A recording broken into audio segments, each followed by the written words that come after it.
Good morning, good evening, good afternoon, wherever you are in the world, welcome to the show. This is the Millennial Millionaire podcast, and I am your host, Stephen Cohen. This podcast is focused on bringing some of the wisest minds from across the globe to discuss concepts, strategies, and ideals that will lead them to be top performers in their respective industries and their lives. This show is for the millennials and millennials at heart to transcend their mindset, their health, and their income to the next level. We are so excited to have you on this journey with us. Welcome to the show. Yo, what's up, Millennial Millionaires? Excited for our next episode. We have a good buddy of mine, Mr. Brandon Scott Jones, aka B Money. Brandon has been in the direct sales industry for over a decade. He's trained thousands of sales professionals across the country in multiple different continents. He's managed over 9 figures in revenue in his multiple different businesses. He's an amazing husband, an amazing father, and an amazing friend, and excited to finally have you on the show, man. Bro, so stoked to be here. Thank you for having me on. Absolutely, bro. I'm glad we made it happen. I know it was a little last minute, but we made it happen. You're in town for 48 hours, and we got some dinner tonight, so we have to hop on the pod and get some value going for the boys. Absolutely, man. That's all we're about right now, is just giving value for free to the marketplace, making sure that we impact lives versus chase a paycheck. Let's go. Yeah. Brandon, for those that don't know who you are, give a quick little intro, and then we'll hop into it. Cool. So, the way that we met was pretty kind of the beginning of the story, if you will. I left college studying engineering to go pursue the direct sales network marketing business. You and I crossed paths. We ended up working together. I recruited you from another company and brought you under my organization. It's like 12 years ago. Yeah. Crazy. Over a decade. You've now been in my wedding. You've been a great friend, a great mentor, a great mentee, and just a great asset all around. I think it's rare to find other men that we can connect with like this and share our dreams with in a safe space. And, that's why we've become such good friends over the years. My story is when network marketing went downhill for us and we all went scattering like rats in an alleyway, I went straight into working for corporate America. I found a Fortune 100 billion company, started selling security over the phones, using that phone skill asset that we learned from network marketing. Shout out Vivint. Shout out Vivint, man. Vivint put me on to my first call center job. I worked in a call center with 175 reps out of thousands and thousands of reps nationwide. I was mentored by Grant Cardone, and I went through his entire Cardone University, his entire program. And within a short amount of time, my first year there, I became the number 1 rep. I did that the second year in a row, and by the end of it, I had sold more in revenue, but I had made less in income. And so I went and spoke to management and said, hey, what's going on here? And they said, well, we can't really have you making more than managers here.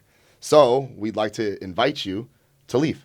There's another opportunity that you could go work for selling timeshare, where you can make double, triple, even quadruple what you're making right now and probably work even less hours. And I know you're a new dad, so the timing was honestly perfect.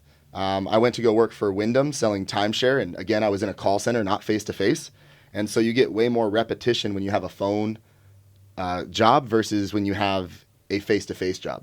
A timeshare rep in person sits down with 2 people a day. I was able to talk to 25 to 35 people a day. So way more repetition. I think you've got to be frequent before you've got to be great. So I went through this frequency, and with this extra frequency, I was able to double, triple, and quadruple my income from Vivint and humbly became the number 1 rep working for Wyndham. As I was working for Wyndham, I'd have fellow reps reaching out, asking for advice, mentorship, and I'd offer one-on-one coaching. I was paying almost as much as I was making at the job with just mentorship. So in 2019, I left. I moved to Vegas. I leased a fat office, hired a bunch of sales guys, started my first sales training business, did almost 6 figures in revenue in the first month of opening. And then the timing, if you guys can remember, that's 2020, COVID hit. So I go to the office one day, the business is completely shut down, the office is locked, and all of my sales reps quit. And I decided that at that moment, if my business was struggling like this, I'm sure other businesses were as well. So I helped door-to-door companies, such as your own business, helped other businesses in the space of solar, security, pest control, just transition to having a call center opportunity built alongside their door-to-door unit while COVID shut down the marketplace. And that's where business really took off for me. And I've now been recruited into multiple different business opportunities between automation, drop shipping. It ranges from coaching businesses, course businesses. And now what I do is anyone that runs an ad online, I run the sales team and operations behind that. Create the comp plans, create the structure, the sales training, internal training for them, and then obviously do the hiring, recruiting. but most importantly, the retainment and teaching people actually how to value employees and give them an opportunity that they feel like they can win. Yeah, I love that, man. Ever since I've known you, you've been a raw sales guy. Pound for pound, one of the best salespeople. I think it's that sweet voice of yours. The phone has always been your specialty. It's been my specialty. Why do you think sales is so important for people to learn? And for those that don't believe that they're a salesperson, what would you tell those people? Well, everything is sales. You've got to sell yourself every morning on waking up early. You've got to sell yourself on going left or right in this life. Unfortunately, as humans, we're gifted and cursed with the ability to choose based off of what we desire, not based off of survival. And when you get that opportunity, you've got to sell yourself on making the right decisions, or you end up making the wrong decisions. And so I think that's where sales really starts. And then obviously, if you want a beautiful wife, if you want a beautiful kids, and you want a great relationship with people in your life, your neighbors, your community, your church, you really have to understand sales and sell yourself as an asset to them as a human being. Absolutely, man. I think communication is so important. You know, when I look at you, I look at, our friends group, people that we started with in network marketing, people in my company, people that you work with, colleagues. It's like when you look at us from the outside looking in, like none of us are super smart, like I didn't go to college. I dropped out freshman year. I think you may have finished college, maybe not. But like when you look from the outside in, you're like, how are these people doing so well? And it really comes down to us spending a decade on mastering and perfecting the art of communication, the art of recruiting, the art of training, team building, being able to influence other people to get them to do what they should be doing because it's in their best interest. Can you touch a little bit on entrepreneurship and what it takes to succeed, maybe not in your traditional business, but more in the orthodox direct sales industry? This is perfect because I was telling this story to one of my sales teams recently. A lot of people don't know what we did outside of the workplace. A lot of people, all they saw was what we did when the lights were on. But it's what we did when the lights were off, we were completely alone, that made us the valuable people we are today. I remember being 17, 18, 19 years old. Every summer I'd go work for my grandpa on the roof. I'd go be, rolling paint on roofs. And in my AirPods or my my headphones at that time, listening to a Walkman, I'd have Les Brown. I'd have Tony Robbins. I'd have the Jim Rohn. I'd have Zig Ziglar. I'd have these books on tape, these audios on tape of them doing seminars from 60, 70, 80 years ago. And I was grabbing that game. Instead of listening to music, I was listening to personal development. And that right there shifted for me. We've put in 15 years into studying our own minds and understanding what it takes to win in this marketplace at a high level. I like to think of it as being in the lab. We were in the lab mixing chemicals, mixing potions, and finally we found the right precipitation, the right coagulation, and we're now being recognized publicly for what we did privately. No, I love that. So with that being said, a lot of people that maybe we started with when we first network marketing or people we know, a lot of people read the books, a lot of people go to the seminars, a lot of people listen to the audios. I shouldn't say a lot of people, but at least the demographic that probably listens to this podcast are into personal development, and we'll touch a little bit about how important that is. What do you think separates the people that go from conference to conference to conference? They read the books, they listen to the audios, they're on YouTube, but yet after every year they look at their life and nothing changes. Yeah, it's the guy that's at the back of a Tony Robbins event and he says it's his 27th time being there. It's the guy that goes through all of the content, all of the coaching, all of the mentorship, but doesn't apply it. There's a reason I've had 25 mentors in my life because I use the information they teach, and as I utilize that information, I level up. And new levels come with new devils, but they also come with new mentors. You can you've got to become obsessed with studying the greats so that you can understand everything they have and become a culmination of all of them. You don't get stuck on just one and going to these conferences and just reading and learning and reading and learning. You've got to apply.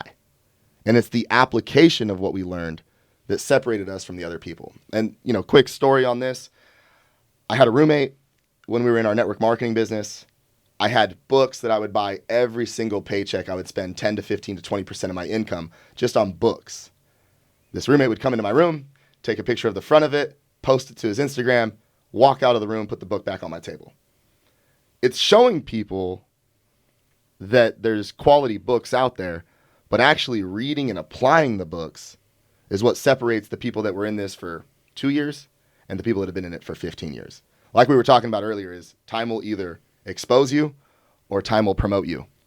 And we're finally being promoted for what we did in the darkness all alone. Yeah, no, and I think it's so interesting because I think intrinsically, if you ask most people, like, hey, do you think reading business books, self-help, studying people that have the results you want, like, wouldn't you think that's beneficial for your life and your business and your income? Most people will say yes, but as we know, to know and not to do is not to know. Just because you know that you should be doing something, until you actually do it, until you actually have the discipline, the consistency, until you actually internalize it where it's something you want to do. Because I don't know about you, Brandon. I used to hate reading, bro. Yeah. Like, I was the student in class that would spark notes the book reports. I'd have my dad, help me cheat on it 24 hours before the book reports due. Like, I would do everything that I could because I wasn't interested in the material. I wasn't a good student in school because I didn't see the payoff for me. And then when I realized over a decade ago, oh man, if I want to be rich, if I want to be successful, if I want to be fulfilled, happy, leaders are readers. The more that you learn, the more that you earn. I started actually conditioning the mind to believe that I'm a reader. And as we all know, if you do what other people do and you say what they say, you're going to get what they get every single time. When it comes to mentors in your life, Brandon, because everyone talks about, hey, you need a mentor, you need to find people that have the results you want. Yeah. We know that's important, but a lot of people out there, maybe they're hungry for success. Maybe they're in a sales business or they're in some type of entrepreneurial, or maybe they're just at their job and they're looking for something bigger, but they don't have a rich uncle. They don't have access to people in life. What advice would you give people to actually find a mentor to get started in chasing their dreams? Finding a mentor starts with just searching. I believe that when you look, when you seek, you shall find. You've got to seek. A lot of us get lost in thinking that it's an overwhelming aspect to find a mentor. I know that we're an average of the 5 people we surround ourselves with. And be honest, I love my kids, but they don't make a lot of money. So if I'm trying to make a lot of money, I've got to offset that time that I invest into my kids with mentors. Now, I don't need mentors that are alive always, Stephen. I find a really good mentor in the book, the Bible. I find a really good mentor in Tony Robbins, right? Awaken the Giant Within. I spent hours and hours and hours with Tony Robbins, which would have cost me hundreds and hundreds of thousands of dollars, or just a $12 book that you read every single day. I found Og Mandino in a book, and he tells stories, and he tells these great miracles through poetic energy. You can find a mentor that you resonate with, and you just simply have to obsessively study this mentor and spend time with them. You don't have to spend time physically. You can spend time metaphysically, and you can enjoy their presence and understand what that influence can do for you just by being in their words. You get to see how they talk, how they operate. You get to see their thoughts, their true beliefs, and that right there is something you're not going to get in a 1-hour dinner. Yeah, absolutely. And I mean, we're in the 21st century. There's really no excuse. I know we were talking about this on the way here. If you're not happy with your results, whether it's your fitness, your relationship, your finances, your networking, like, there are resources for you to go out there and figure it out just by literally hopping on your phone. YouTube University, Audible Academy. Yes. There's access to so much information. So it's not a matter of resources. As Tony Robbins says, it's a matter of being resourcefulness. So when it comes to salespeople, I know you're the sales professional. You've trained thousands of salespeople over the last 10, 12 career. You're a top performer yourself in multiple different industries with multiple different products. What do you think separates the $60,000 a year earner salesperson to the $600,000 a year sales earner? It's an easy question, but it's so simple that it's neglected. The thing that separates someone that makes $60,000 in sales and the person that makes $600,000 in sales is how hard is the person working on themselves? How hard are they working on themselves outside of the job? We've talked multiple mentors, and you guys will hear a lot of quotes tonight, but it's what you do working on yourself that pays you more at your job. One of my favorite quotes is, if you do more than you're paid, eventually you'll get paid for more than you do. But it's actually not that, Steven. It's if you do more than you're paid to do, eventually you get paid more for what you do. And it's the people that work harder on themselves than they do at their job that end up making a ton more money at their job, doing the same exact steps. I could teach you the exact steps on how I'm successful, but you'll never have the same tonality. You'll never have the same conviction. You'll never have the same belief and the honest desire to win unless you embrace that you're God's highest form of creation and you deserve to earn that amount of money. It's who you become that brings you the extra income. It's not what you study or what you do. It's who you become in the process of chasing your best self, giving your life up, understanding there's a greater power, there's God guiding you, and aligning yourself with what his plan is and tapping in to the greater idea of abundance. That's how a $600,000 rep operates versus a $60,000 rep operates. And the cool thing about sales, what I really love about direct sales and not having a huge team under you and just being someone who's in a deal and selling and hunting and killing and eating only what you kill, is that there's no excuse for your success.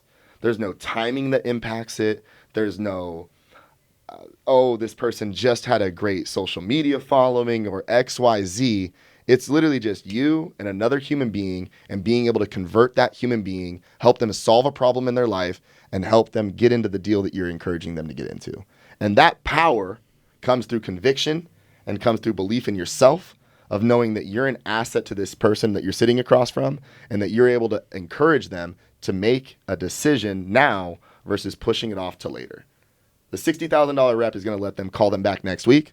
The $600,000 rep is going to say, time is money. Success loves speed. Why would you push your dreams back further than you desire? Let's take action now. Tell God, tell the universe that you are a fast mover so that when you want something, it comes quickly. How you do anything is how you do everything. If you make decisions quickly and stick to those decisions quickly, you are rewarded quickly. Yeah, I love that. B, I think I know the answer to this question, but how much of success in your life and the people's lives that you've been able to support, impact, and be a part of, do you think is more the spiritual side of success versus the actual day-to-day fundamentals? That's a good question, Steven. So I used to have this company called My Sales Process, where what I would do is give you my 7 steps to closing a deal. And I realized that I could give this 7 steps to thousands and thousands of people, and only a fraction of them would succeed. Because it's not what you do. It's not even how you do it. It's why you do it. And when you can help someone tap into why they do something, why they wake up early, why they read the books, why they need to say this word specifically within the first few minutes of a phone call, why they need to do the demands, why they need to ask the right question, why, when they focus on the why, the how becomes irrelevant. So what I've now started doing is teaching people the why behind the process versus the how. If I can teach someone the why, I know they can win. I love that. It's the, most people think it's how, do, be. Yeah. When in reality, it's be, do, have. Come on. First, you need to become the right individual. You need to be the right leader. You need to be the right business owner, sales professional, husband, father, whatever role that you're trying to fill. You need to become the best version of yourself in that specific niche. And then by doing that, you'll gather the resources, the conviction, the intelligence, everything that you need to go out there and execute by doing. And then eventually the have is a byproduct. Brandon, we talked a little bit on the way here. You're on track to have your biggest month ever in your whole career.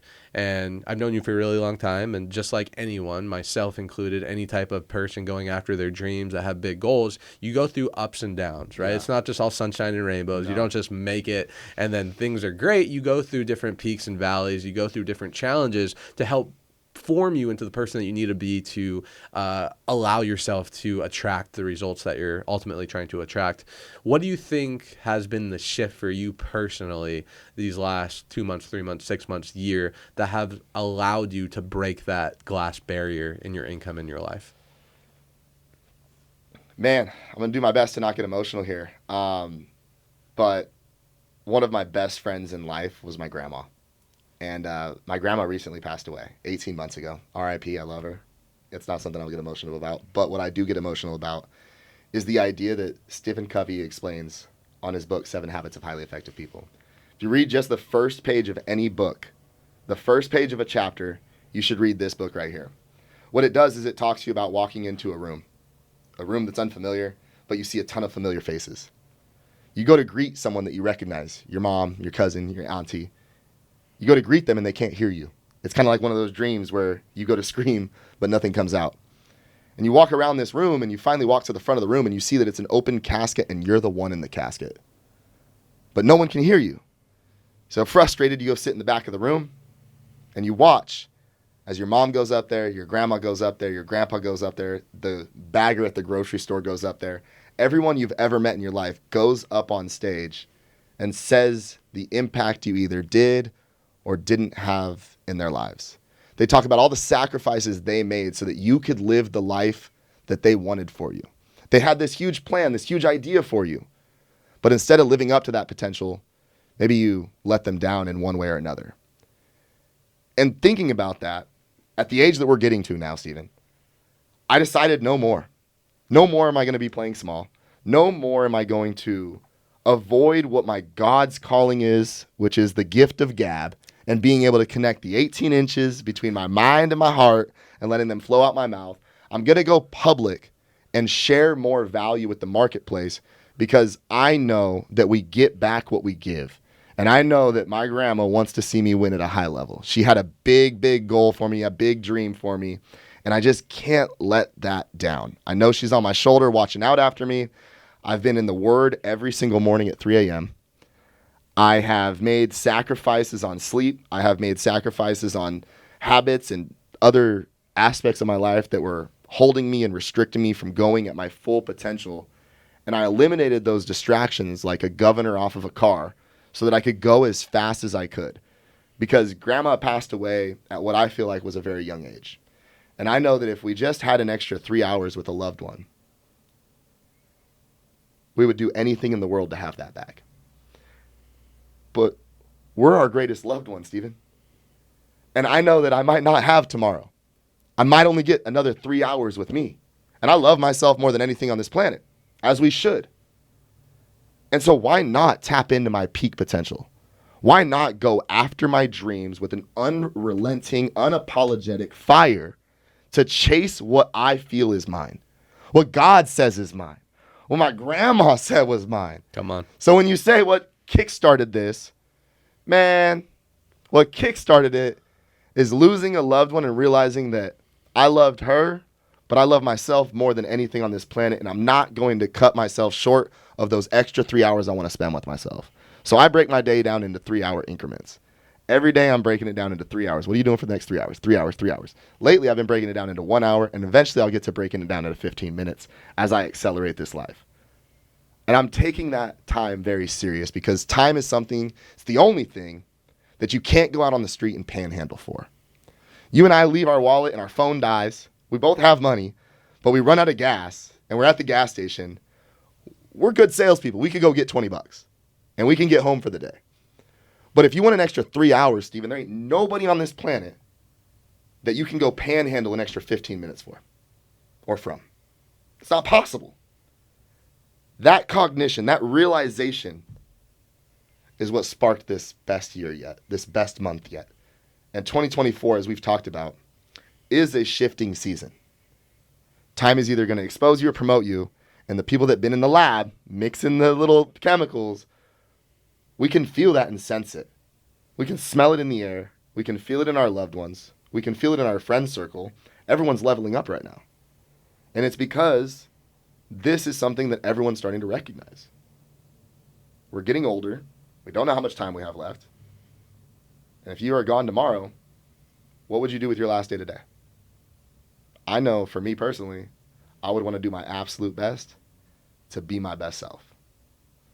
It's well said, man. There's two things that I want to double click on that I really like. How you view time and the urgency aspect.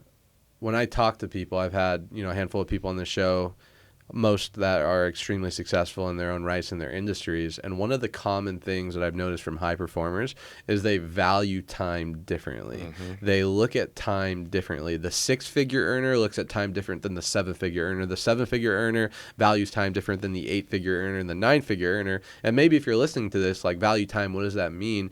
It's having urgency. It's trying to squeeze as much possible out of every single hour that we can and being very mindful mindful. And it doesn't mean that you have to work 20 hours a day and redline and neglect your family, neglect your health, and neglect your relationship. I'm sure you agree. Yeah. When you get into some type of industry that's performance-based, or you're out there that you want to become a high performer, whatever industry that you're in, your ability to manage your energy throughout the day and manage your time will dictate how much you get out of the day. Yep. You know, one of the things I like asking our sales organization as well is, you know, how many hours does Donald Trump have in a day? 24 hours. How many hours do you have in a day? 24 hours. How many hours does I have in a day, or anyone that's successful, or the bum on the street? Everyone has the same amount of time. So if no one has 25 or 23, it's not about how much time you get in the day. It's what you do at that time, and more importantly, how you perceive the time and what energy that you're adding into that. So one thing I want to talk about, Brandon, is one question I get asked a lot is balance. Yeah. You know, being a high performer and sales and entrepreneurship and, you know, trying to do everything and burning the candle at both ends. Sometimes people have to sacrifice their marriages. Sometimes people have to sacrifice their family, time with their kids, their health, in order to be successful. But one thing that I admire about you is you are very mindful at making sure you're filling up all your different buckets, because you realize as you do all these things, they all pour back into each other. Can you speak a little bit on balance and your morning routine and how important it is to make sure you're making the most so you can fill those different areas of your life? Oh, I love this question, man, because I was trained by Grant Cardone, right? One of the things he taught me is fuck balance. There's no such thing as balance. You've got to be obsessed with your time alignment. And what he means by that is, let's imagine that my wife is sitting right here. Let's imagine that it's not you, okay? And it's my wife sitting right here. I'm not going to be spending time with her while I'm scrolling on my phone or I'm distracted with something else. I'm going to be fully present with her in all that we do. Whether it's driving down the road, whether it's going to the grocery store together, whether it's going to a dinner together, I leave the phone in the car. Those distractions prevent you from having strong connections. Strong connections with my kids come from daddy being the absolute most present daddy he can be. They say present with a T is better than, or your best present with a T is your presence with a C. You've got to give them your presence. That's what's so valuable. So when I'm on a sales call, or I'm spending time with my wife, or I'm spending time with my kids, I am fully present. Now, how can I do that? It's because I have filled up my own bucket every morning before anybody else in the world is awake. I do not check the phone when I wake up, because I'm not going to let the world tell me what it wants from me. I need to tell the world what I want from it first. So I spend an hour in the Bible every single morning just listening to what God has to speak to me for. From there, I go about 10 to 15, sometimes 30 minutes on some self-reflection, some prayer, and I rewrite in my own words in my journal what I learned from the word that day. Then, as you know, you've seen this, I get straight into a cold bath. The reason I get into a cold plunge or a cold bath or a cold shower is because I need to shock myself and let myself know that there's going to be chaos in my day. There's going to be things in my day that create what I like to call a storm. And I would rather run towards the storm like a bison does than away from the storm like a cow does, so that I can be in the storm shorter amounts of time than spending all this time running from a storm and letting it consume me. And so when you talk about a morning routine, I am consistent with it because it's a complete non-negotiable. My kids wake up 6 a.m. I need to have 3 hours with myself before they come out so that I can fill their buckets up. It's the concept of love, right? How can I love someone else if I don't love myself? How can I pour up someone else's jar of water if I have no water on me? You have to have that bucket filled up in order to be present husband, in order to be a present colleague, in order to be a present boss. You've got to be filling up your own bucket, and that selfish moment is what allows me to be so selfless with my day.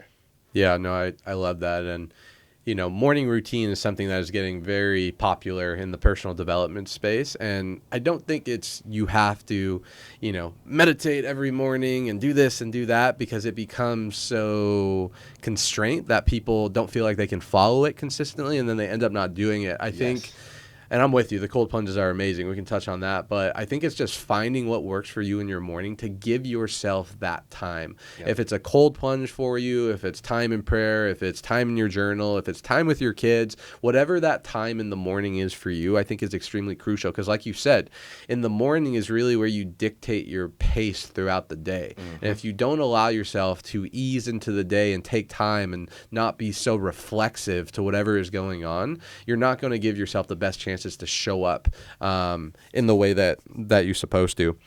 Brandon, I want to pivot a little bit because you're one of the few people that I'm close to that is actually really deep into this topic. Scientology. Yeah. There's a lot of popular people out there with Scientology, Tom Cruise, Grant Cardone.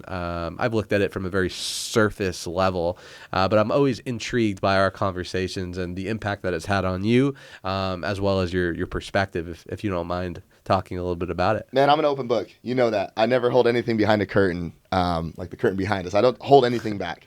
So let's take a look behind the curtain. So what Scientology has done for me is essentially give me a place to invest that I know I receive it back.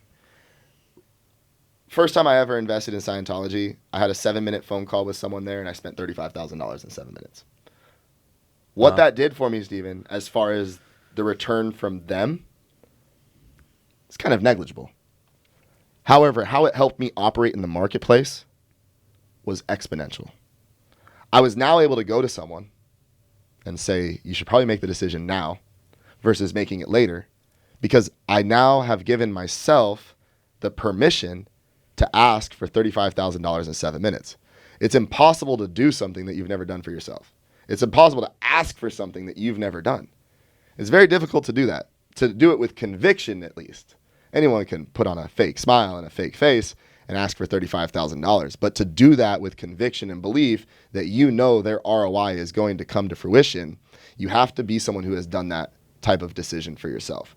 So for me, what it's done is it's given me permission to ask for big deals, ask for value from the marketplace, but internally, the ROI from the actual organization has been a place where I can go and study.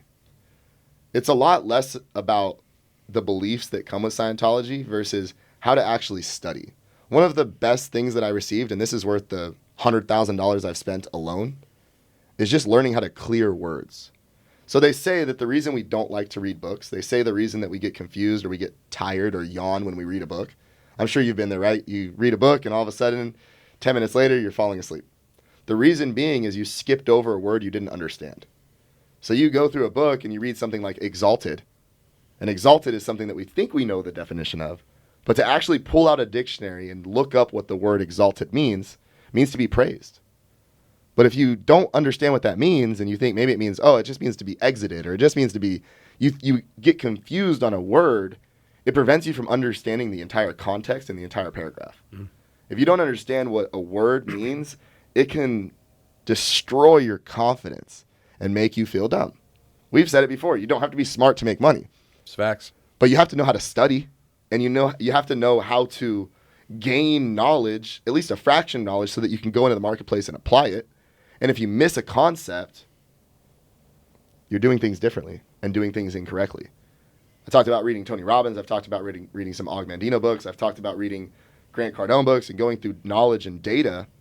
If I would have skipped over words that I didn't understand, I might have messed up the recipe. Imagine if I gave you a recipe to a cake and you don't know what an egg is. You put in watermelon. Is the cake going to come out as I designed it to come out? Probably not. But if you look up the definition to an egg, and now you go to the grocery store and you purchase that egg, and you use the right amount of eggs, and you build the recipe the way that it was designed to be built, you end up making grandma's famous chocolate cake. So what it taught me is more so how to study, how to love myself, how to invest in myself, a safe place I can invest in myself. And it's what helped me meet my wife. It got me out of toxic relationships. It broke down some of the addictions I had in my life. It cleared things in my life, just like it helped me clear words that I didn't understand. And all I'm trying to do is just have a clear understanding of how the world works so that I can operate, not manipulate, but so that I can operate things the way that I desire them to be operated. I think being in control is a very good thing. I think when we're uncertain, like when you read a book and you don't understand the word, when we're uncertain, it creates chaos. I like certainty, which is why I like to pull up my directions versus just drive aimlessly around the roads. I like to know where I'm going. You would never leave off from a harbor and tell the captain that you want to go to the Bahamas and tell him that you're starting in Mexico when you're really over in Florida. Because he's going to build you a roadmap and you're going to end up in the wrong destination. You've got to know your starting point so that you can clear stuff out of your life and build that correct roadmap so that you end up at the Bahamas versus derelict somewhere.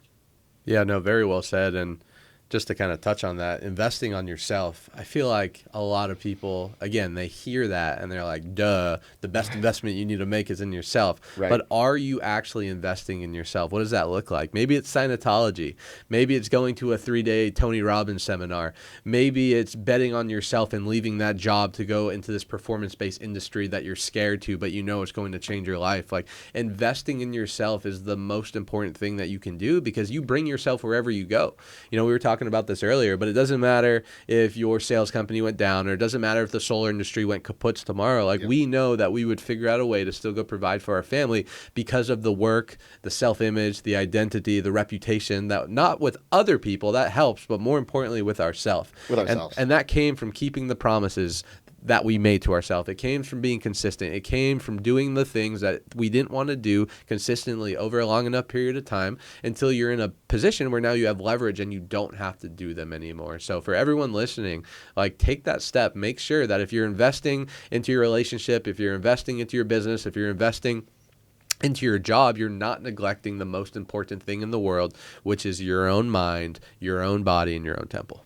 That's amazing, man. We've said it before, and I'll just repeat it and emphasize it.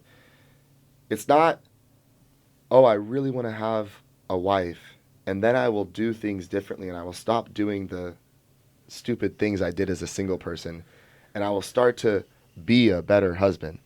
It's first I will be, and then I will do, and then I will have. First, you've got to be a person who acts like they're married, and then you've got to do things that a married man would do. Then eventually, as long as you have a clear vision of what you desire, eventually you get one of these things and you become a husband, and then you have a wife. It's not the other way around. A lot of people say, oh, I really want to have this. I want to have this. I want to have this. No, you get what you have by who you become. You attract what you desire by who you are. And if you guys are looking for, well, what's my plan? What should I be doing, Brandon? You say all of these cool things. It's really just about pursuing your best self. I think Matthew McConaughey says it best. Who's your hero? Everyone thought it would be his dad, his mom, his uncle, previous actors. And he said it was him, but in 10 years. He wants to meet himself in 10 years and not have that person be a stranger. Imagine if your ideal 10-year self did every decision right, woke up when they were supposed to wake up. They spent the time with their wife and their kids when they were supposed to spend the time. They spent the time on their business when they were supposed to spend the time. They were in the gym when they should have been there. You meet that you in 10 years, and that person is a complete stranger. Or you meet that person, and you look better. You're in better shape. Your bank account's bigger. Your relationships are better. And that person looks at you as a stranger. I'm chasing my 10-year self, and I want them to be proud of me and what I accomplished. Not look at them and not even recognize who I'm looking at. Showing up with a beer belly and a gut and meeting this person and being like, oh, damn, you look so good. You pursued that? Man, we had that thought 10 years ago and you actually did it? That's honestly hell. Hell is when you're laying down on your deathbed and there's all these visions and dreams and goals and potential yous that you could have become, and they're standing around you saying, you could have brought us to life, Stephen, but instead, we must die here with you forever. I don't want that to happen. I want to stand on that deathbed and it be everyone around me saying, holy crap, there's no way possible that you could have done more than what you did while you were on this planet. Fire me up, man. Come on, man. Fire me up. And that 10-year you, Stephen, needs to be moving further every day. You never meet that person. That person is constantly running away from you. Your job is when you get to the pearly gates, when you get to the white gates, you meet that man and they're like, dude, I didn't even think about that. Good for you. Be the ideal you. Don't wait to meet them and have them be a stranger. Yeah, it's progress. Progress is the key to happiness. 100%. All the times where I'm not feeling great or I'm feeling down or I'm feeling depressed or I'm feeling sad or I start drifting, it's when I stop focusing on my daily progress and my gains that I'm making in my life and more focused on some type of external result or what's not working, or I'm thinking about something that I don't believe I'm capable of. When in reality, if you could just focus on becoming, as cliche as it is, 1% better every single day, wake up a little bit earlier, shake that hand a little bit better, be a little bit kinder to that stranger, be a little bit more gentle with your wife or girlfriend. Like, just focus on becoming a little bit better every single day, compounded over time. At the end of a year, you're 36% better. Imagine if your bank account, your relationship, your body, your family life was 36% better. But most people, they see 36% and it's overwhelming. They 100%. can't imagine that amount of progress or gain. And then their invisible governor on their life, which as we know is the identity, that thermostat starts going out of whack, and then you start self-sabotaging. Yeah. When in reality, just focus on winning the day, understand where you're trying to go, like you mentioned, and then just focus on the progress and good things will happen. Yeah. B, let's pivot a little bit to some tactical. So I know Yeah. over the last decade, you've been able to train and mentor tons of salespeople. Yeah. In your current business, that's what you do. You run different sales organizations and help people become the best version of themselves through your guys' vehicle and platform. What tips or tricks or tactical things can you teach people that maybe they're doing well in the sales, but they really want to get into the leadership and the training aspect of the job? So if you're in sales right now and you're looking to get into leadership and training and just impacting people a little bit more, you have to start doing it for free. You have to start practicing it, and not just practice, perfect practice. So if you're really good at a certain part of a sales conversation, you've got to start giving that away to your colleagues. The best way to get out of a slump is to get on someone else's deal. The best way to bring someone out of a slump is to let them get in on your deal.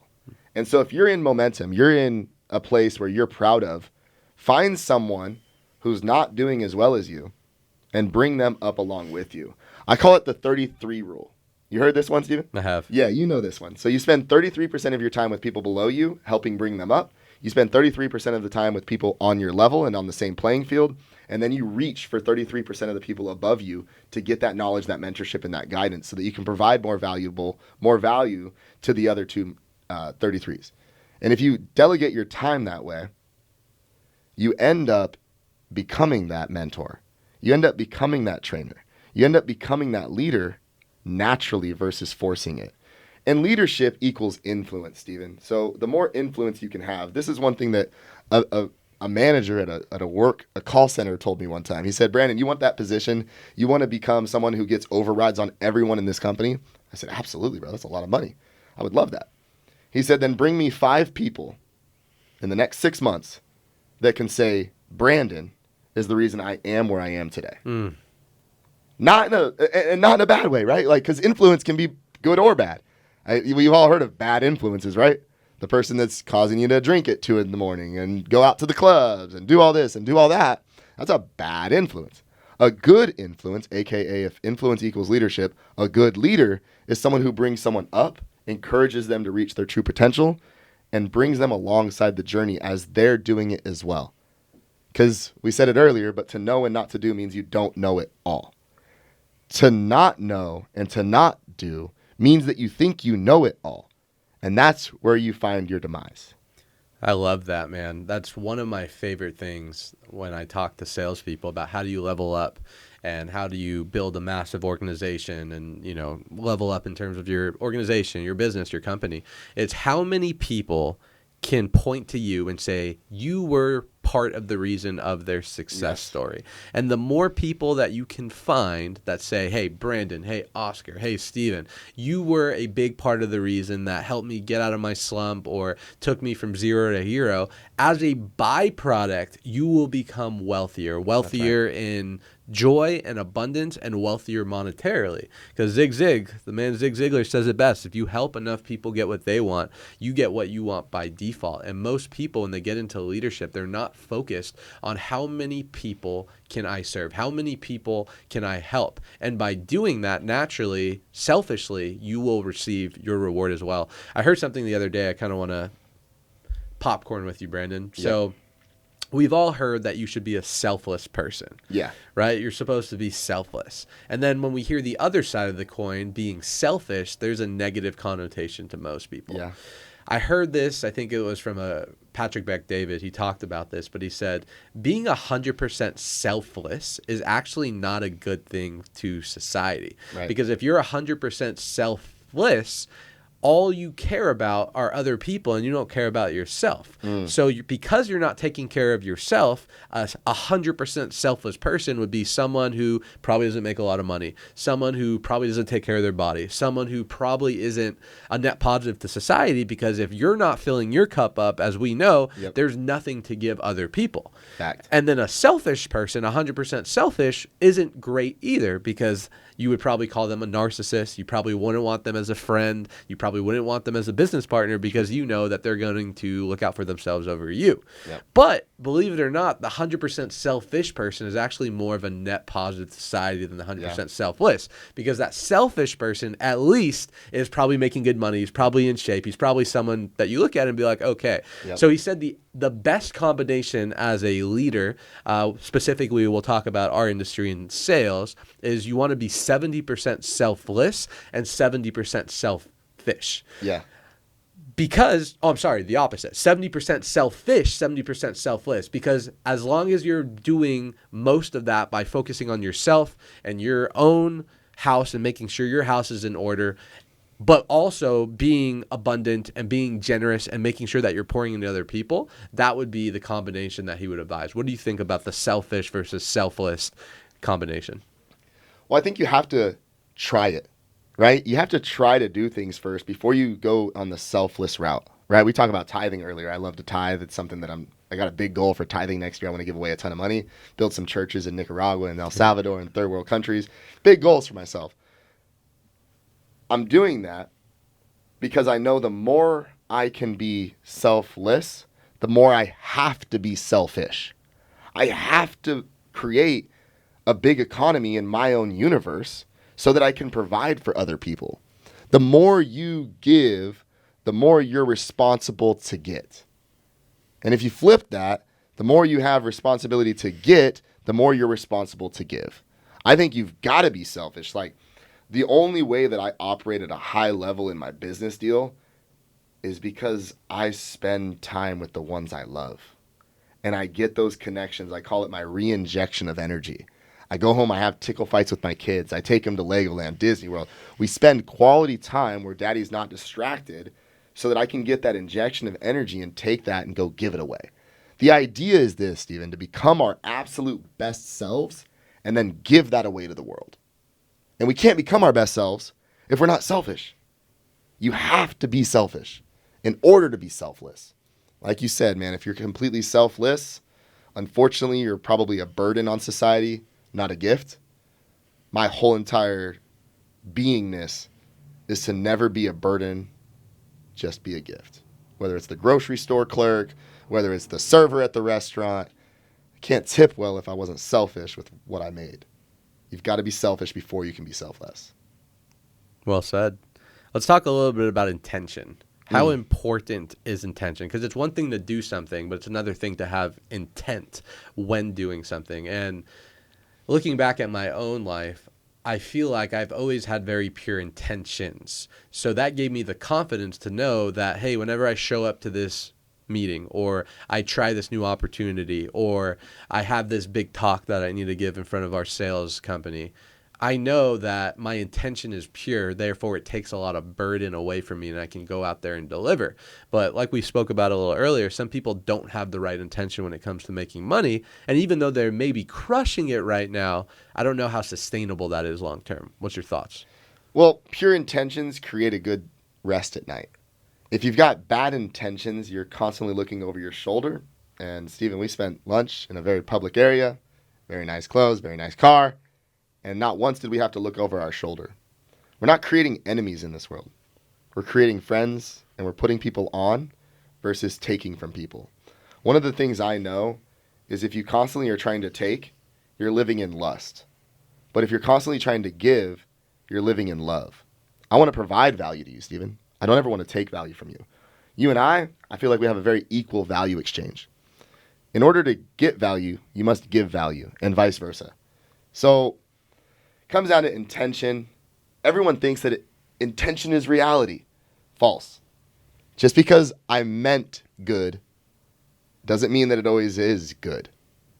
So it's a combination of your intention and your perception. I believe that it comes back to like this quote, and I'm going to quote the Bible a few times today, but I believe it comes to this quote. If you constantly chase to be exalted, you'll be humbled. If you are humble, you will be exalted. And we talked about the word exalted earlier. It means to be praised. So if you're constantly chasing to be praised, you'll eventually be humbled. But if you're humble, and by humble we mean selfish and being selfless, breaking down the 70-30 rule, then eventually you become exalted and get praised. It's what you do in the dark, what you do when it's just you and your thoughts, that truly defines your reality in this world. What are you trying to accomplish? What are your goals? We call it visions, but really, what are your intentions? Let's say I gave you 10 years, and I said, this is all you got. Your intentions are what you do with that 10 years. Your intentions eventually become your reality, but it's not always as simple as intentions equal reality. It's a combination of your intentions and your perception. What are you doing every day? What's your value you're bringing to the marketplace? What's your value you're bringing to your family, your loved ones, the people that you care about? What's the value you're bringing to you? Because you're the only person that has to look at yourself in the mirror every single day. You spend more time with you than you do with anybody else. And only you know if you have pure good intentions. And there's only one person that can judge you. And you'll meet him eventually. But while we're here on this planet, and we're in this world that we're in right now, Stephen, it's very important to have strong intentions for bringing value to everyone you meet. And if you live with that purpose, it will cause you to become a better person because now you can bring more value. It will cause you to study more because now you can bring more value. And it will cause you to have really solid partnerships in business because they know that your true intention is just to become more so that you can bring more. And value is objective to the individual. You know, that word value is thrown around a lot. And it really could be anything. Value could be opening a door for someone. Value could be random acts of kindness. Value could be paying for the Starbucks coffee between for the person behind you. Value could you be spending an extra 2 hours with that new salesperson, even though they're probably not going to be there 6 months from now. Like value is different per person. So I think it's finding in your business, in your family, in your community, where the value that you have to add is and doubling down on that, because I'm a big believer in the universal laws. I know you are as well. You know, the spiritual laws of success, the law of reciprocation. The more you give, the more value you add to the planet, the more value you add to the individuals, the more you get back. And I have never met an individual, at least in my life, that has worked really hard, that have had pure intentions, that have been in a good space, a good industry with a good vehicle, and have given it their all and haven't quit over a long enough period of time and have not made it happen. Everyone that doesn't make it happen, they usually quit along the way. They give excuses. They try and cut corners. They don't have integrity with themselves. And that's why they're attracting that negative result, not the other way around. Yeah, I agree with you so much there. And Stephen, I've got a question for you, man. What not how this works. inspires you? I'm just kidding. What inspires you to bring this type of value, right? If we're using value objectively, what inspires you to bring content like this to the marketplace? Why, right? Like, what's your motivation, man? Nobody's paying you to be here right now. Nobody's paying me to be here right now. What inspires someone like you to just want to get on a podcast every day or once a week and deliver quality content to the people that watch this? So two things. I think the value, and I've talked about this before, I think the value with a podcast is past the actual content. It's the networking aspect of it. For me, the selfish reason, right? Yeah. That 70-30, the selfish reason is it gives me a reason to network with high caliber individuals. Yeah. Before, I wouldn't really have the opportunity to go network unless I went to some type of networking event or I find people at Starbucks or whatever the case is with high caliber people, because I never really had a reason. I go to a networking conference, maybe we go to it, we hear awesome speeches, I meet someone, we exchange contact info, I follow him on Instagram, he follows me, and that's the end of it. There's no product for me. There's no follow-up. I'm not trying to sell anything. I'm just trying to build a relationship. Yeah. Where the podcast is cool because now I can take that person, create a value exchange where it's a win-win. Yep. They come on the show, we talk for 60 minutes, Yep. and now we have an actual relationship to go use long-term that is solidified because we've had that time with each other and we've created the space to do that. So the networking aspect, I think in a podcast alone, is amazing. That's the selfish aspect. The selfish aspect to why I do this is the reason that my life has changed is because I listened to content like this 12, 13, 14 years ago that inspired me to make me realize it doesn't matter where I came from. It doesn't matter what my current circumstances. It doesn't matter who my parents are, how much money they made, or how small our condo is.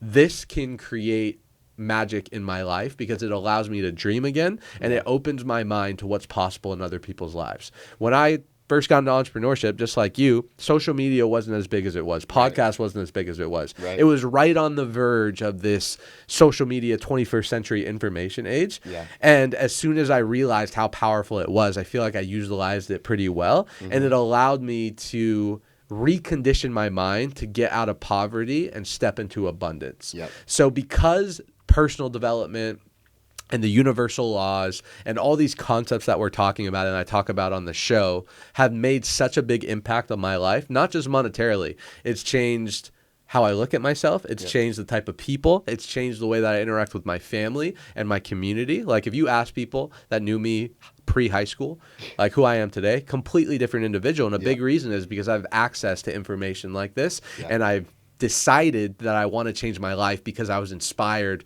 by a lot of the stories that I heard.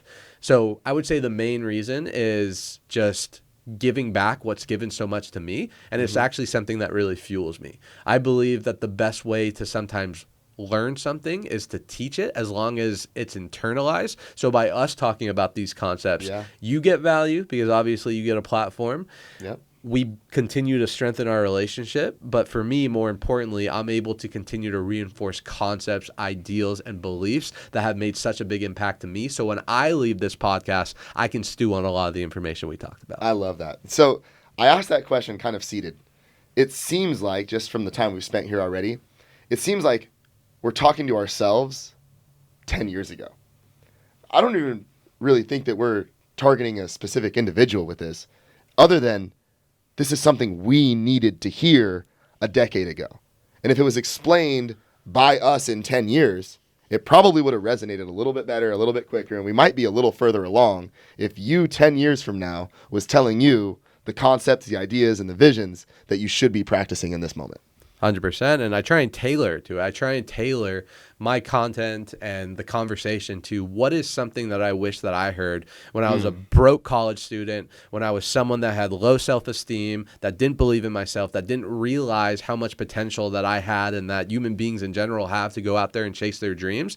And it made me realize that I don't have to go work a 9 to 5. I don't have to go work a job that I hate and clock in and clock out and have someone that doesn't care about me boss me around and then retire when I'm 65 years old and then call that a life. Like that is not something that I wanted to do. And now that I have the means and some type of influence and a little bit of success, I want to share the principles that have helped me so much. So thank you for asking that question. That's amazing, man. It's something I truly wanted to know.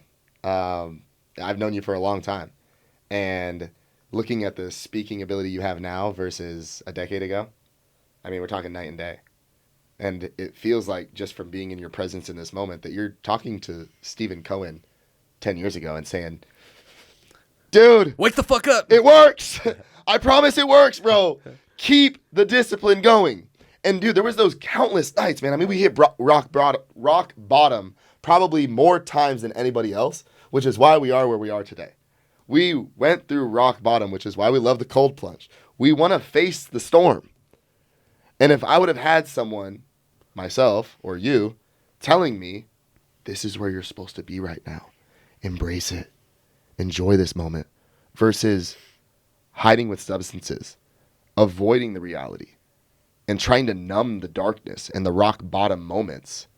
Dude, that feeling, that emotion of hitting rock bottom is why I'll never hit it again. You've got to have a rock bottom moment. How do you understand the highs if you've never been through the lows? How do you value the wins if you've never had a loss? The undefeated fighter is at a disadvantage when he gets in the cage. because he doesn't know what it's like to lose. You talk about Kamaru Usman.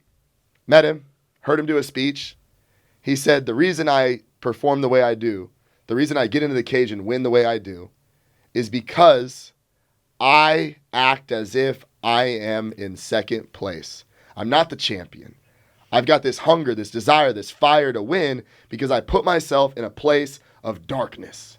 I put myself in the underdog seat, even though I come in as the favorite in every fight. I don't look at the Vegas odds because I want to feel like the underdog. I want to be in the darkness so that when I'm fighting, when I'm training, when I'm practicing, I am chasing to be number one, not already number one. It's the person that thinks they can that eventually does it. And what I like to do is get into a cold plunge, and I like to envision everything going right in my day. I like to be in this moment of complete terror, uncomfortability. Our hands are tingling, my feet are cramping. I like to have all of this chaos going on, and in my mind, I'm picturing the feeling as if the day is already done, and it was done perfectly. If I put myself in chaos, no matter what happens in this podcast room, I've already put myself through what's the worst I'll be through today. And if I can put myself through that, there ain't nothing you can put me through that's going to be worse than that moment. I've already been there. I've gone through the darkness. Now I'm here in the light. B Money dropping bars. If you do what in life what is easy, your life will be hard. But if you do what in life what is hard, your life will eventually be easy. Most people take the easy route when they're younger. They decide to conform. They go to school. They get good grades. They listen to their professor. They listen to their parents. They listen to their peers. They try and go do something new. They get shit on, and they end up conforming back to working a 40-hour-a-week job for 40 hours a day for 40 years of your life, and then hopefully retire one day off 1/4 of your income. And that's why their life is hard, because they chose the easy route. Where the people that choose the hard route, they go through the adversity, they get the criticism, they go do the thing that no one thinks that they should be doing because it's against the status quo. Because they went through that hard for years and years and years, now they have easy of a life. So B, we can talk about this all day, but we have dinner here soon, and I don't want to keep Oscar here too late, so I appreciate it. My last question for you, man. Come on. We talked a little bit about our past selves, and to your point, I agree. To some level, I feel like a lot of my content is targeted to the person that I used to be, and I tailor it to what I used to hear. So my last question for you, if the Brandon Scott Jones today, the elite sales trainer who's making awesome money with an awesome family, living an awesome lifestyle, who's just an elite net positive to society, could give the Brandon Scott Jones that I met 13, 14 years ago, who was also a smooth talker but didn't have many results, who was probably a bit insecure, who had a lot of doubt about his future and what was possible for his life, what advice would the Brandon today give the past Brandon? I'd say, Brandon, the only way you can fail is if you quit. Ooh. The only way, man. So if you're watching this right now, Brandon, I promise you it's worth it. You're going to go through some hard times, man. But like Steven said, hard times create really, really hard men. And hard men create easy times. And then you get to easy times, and they create soft men. And soft men create hard times. And hard times create soft men. And soft men create hard times. And hard times will create easy times. I encourage you, Brandon, to do what's hard. Quit the substance abuse. Quit the drinking. Quit the late night rendezvous. Stop taking. Stop lusting. And give. Listen to your calling. Your calling has been there. You've been ignoring it. Tap in or tap the fuck out. You got one life, bro. Don't slip. You will trip. But as long as you can get up. Wait, hold on. As long as you can look up, you can get up, baby. Well, I promise you, your life will be worth it. Just do the hard things, man. Stop distracting yourself with the BS that society is trying to force you to conform to. Do what others don't, so eventually You can sit down with Steven in his podcast room and do what others can't. Come on. Appreciate you, dude. This was a treat. Yeah. I'm so glad we got to do it.